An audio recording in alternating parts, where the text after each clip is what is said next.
Study IQ IAS, आपका selection हमारा mission. नमस्कार साथियों, बहुत बहुत स्वागत है आपका स्टडी IQ IAS हिंदी पर और मैं हूं डॉक्टर पंकज मिश्रा। साथियों, आज का थंबनेल और टाइटल देख करके आप समझ गए होंगे कि आज हम देश के एक ऐसे मुद्दे पर बात करने जा रहे हैं जो सीधे भारत के गौरव, भारत की संप्रभुता और भारत के अंतरिक्ष के भविष्य से जुड़ा हुआ है। क्या होगा अगर भारत के सबसे महत्वाकांक्षी स्पेस मिशन अपनी अंतिम उड़ान भरने से पहले ही अपने सबसे अनुभवी दिमागों को, अपने सबसे जांबाज वैज्ञानिकों को खोने लगे।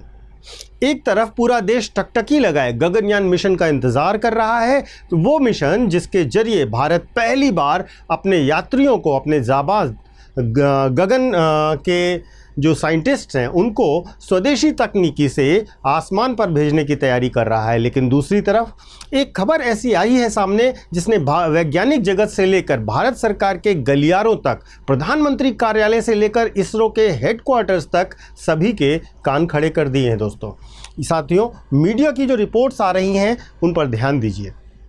पिछले कुछ महीनों में 100 से अधिक स्पेस साइंटिस्ट ने इसरो से त्यागपत्र दे दिया है। इन जो भारतीय अंतरिक्ष अनुसंधान संगठन है उसको अलविदा कह दिया है।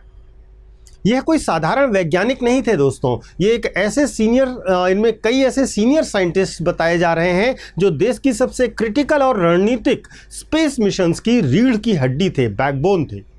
जैसे ही यह खबर सरकार तक पहुंची, सरकार तुरंत एक्शन मोड पर आ गई। एक बहुत बड़ा प्रशासनिक कदम उठाया गया, नियम बदल दिए गए इसरो को छोड़ने के।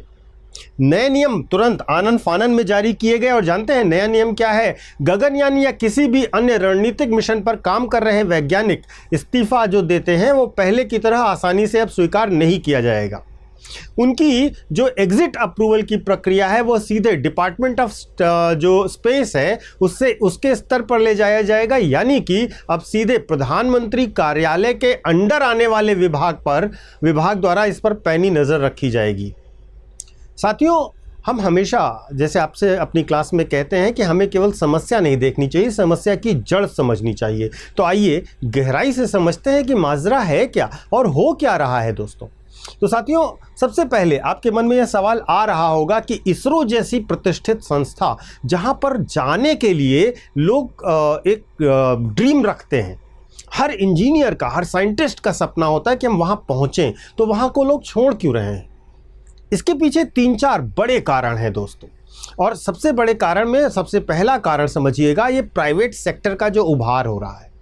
देखिए साथियों, भारत में जब से स्पेस सेक्टर में प्राइवेट प्लेयर्स को एंट्री दी गई है, चाहे कि वो देश में स्काईरूट हो, पिक्सेल हो या फिर अग्निकुल हो, ये सब ने अग्निकुल कॉस्मोस है, इन सब स्टार्टअप्स की बाढ़ आई हुई है इस समय भारत में। और ये कंपनियां केवल रॉकेट नहीं बना रही हैं दोस्तों, बल्कि टैलेंट को अपनी ओर खींच रही हैं और इन्हें ये एक आकर्षक लेवल पर साइंटिस्ट को ऑफर्स दे रही हैं। तो इसके अंतर्गत वो क्या कर रही हैं? वो एक बड़ा आकर्षक वेतन दे रही हैं और बहुत ढेर सारी सुविधाएं दे रही हैं। इसरो एक सरकारी संस्थान है जो सरकारी पे स्केल के हिसाब से चलती है। दूसरी तरफ प्राइवेट सेक्टर और ग्लोबल कंपनीज जो होती हैं, वैज्ञानिकों को 3 से 4 गुना सैलरी का पैकेज और बेहतरीन इंसेंटिव्स ऑफर कर रही हैं। उनकी जब आय बढ़ रही है और काम उन्हें उतना ही करना है और कंफर्टेबल पोजीशन के साथ करना है, तो जाहिर सी बात है साइंटिस्ट के मन में उसके लिए लोभ आएगा। दूसरा है सामान्य करियर जो मोबिलिटी है और ब्रेन ड्रेन है, उसके बीच का अंतर हमें समझना होगा। साथियों, क्या यह केवल एक नौकरी से दूसरी नौकरी में शिफ्टिंग है जिसको हम कैरियर मोबिलिटी कहते हैं, या फिर यह भारत का ब्रेन ड्रेन शुरू हो चुका है साइंस और स्पेस सेक्टर में? साथियों, जब देश के सबसे मुख्य मिशन के वैज्ञानिक बीच में प्रोजेक्ट छोड़कर जाने लगते हैं तो इसे सामान्य मोबिलिटी माना ही नहीं जा सकता। यह एक बहुत बड़ा और बहुत गंभीर अलार्म है पूरी व्यवस्था के लिए। यहाँ पर इसे केवल मोबिलिटी समझना मुश्किल होगी। अब इसके बाद बात करेंगे हम सबसे महत्वपूर्ण सवाल की, क्या इसका असर भारत के भविष्य के स्पेस प्रोग्राम्स पर पड़ेगा? तो साथियों, निश्चित तौर पर और निसंदेह पड़ेगा। सबसे पहली चीज़ जो होगी वह होगी प्रोजेक्ट में देरी होगी। प्रोजेक्ट में देरी, जब एक सीनियर वैज्ञानिक या साइंटिस्ट चला जाता है तो उसकी जगह पर नए व्यक्ति को आने में और जटिल तकनीकी को समझने में महीनों लग जाते हैं दोस्तों।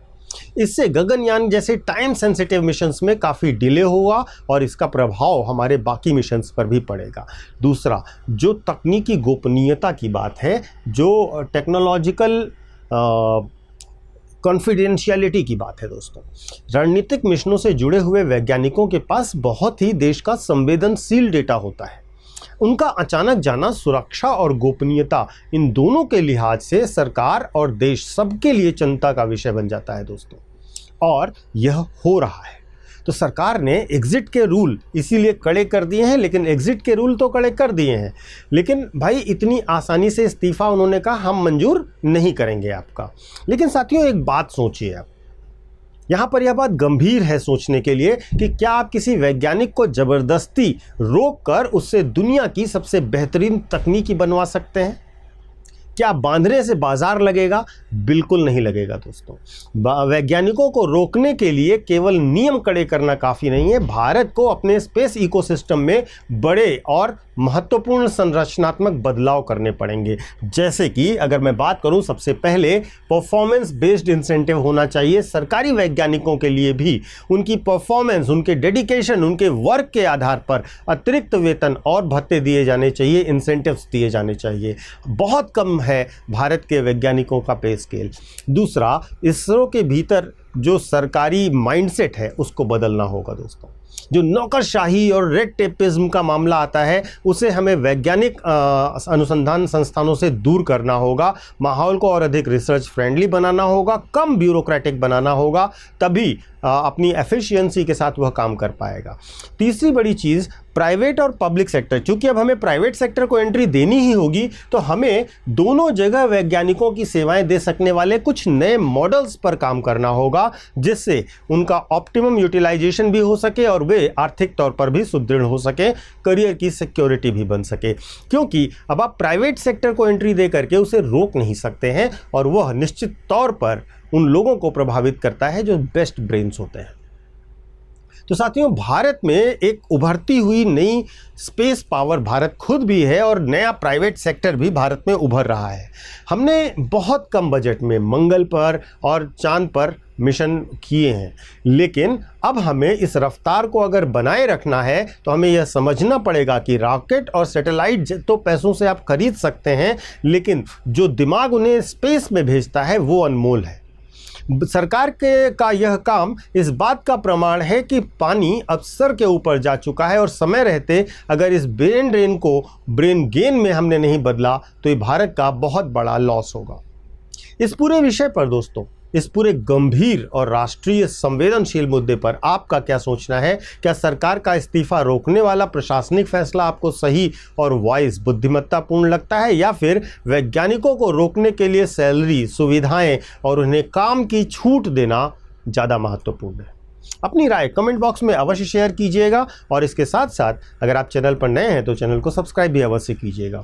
मैं आपको एक छोटा सा अनाउंसमेंट देना चाहता हूं। जो बच्चे यूपीएससी की तैयारी कर रहे हैं वे बच्चे 2027, 2028 या 2029 के बैचेस के लिए हमसे कनेक्ट हो सकते हैं। हमारे बैचेस में एडमिशन लेने की लास्ट डेट 21 जुलाई है, और हमारे सारे बैचेस स्मार्ट मॉडल पर आधारित है। कोर्स की डिटेल्स आप डिस्क्रिप्शन बॉक्स में दिए गए लिंक पर जाकर या हमारे ऐप या वेबसाइट पर जाकर देख सकते हैं, और इसके साथ साथ आप अगर चाहें तो वहां पर डेमो क्लासेस भी हैं, उन्हें भी देखिएगा। कोर्स को खरीदने से पहले पीके लाइव कोड का इस्तेमाल कीजिएगा, जिससे आपको आकर्षक डिस्काउंट भी मिलेगा। अगर आप मुझसे कनेक्ट करना चाहते हैं और कोई आपको समस्या या डाउट है तो आप मुझे यूपीएससी मेंटर पंकज सर के नाम से कनेक्ट कर सकते हैं इंस्टा और टेलीग्राम पर। Thank you so much. जय Hind. Study IQ IAS, making India smarter and better.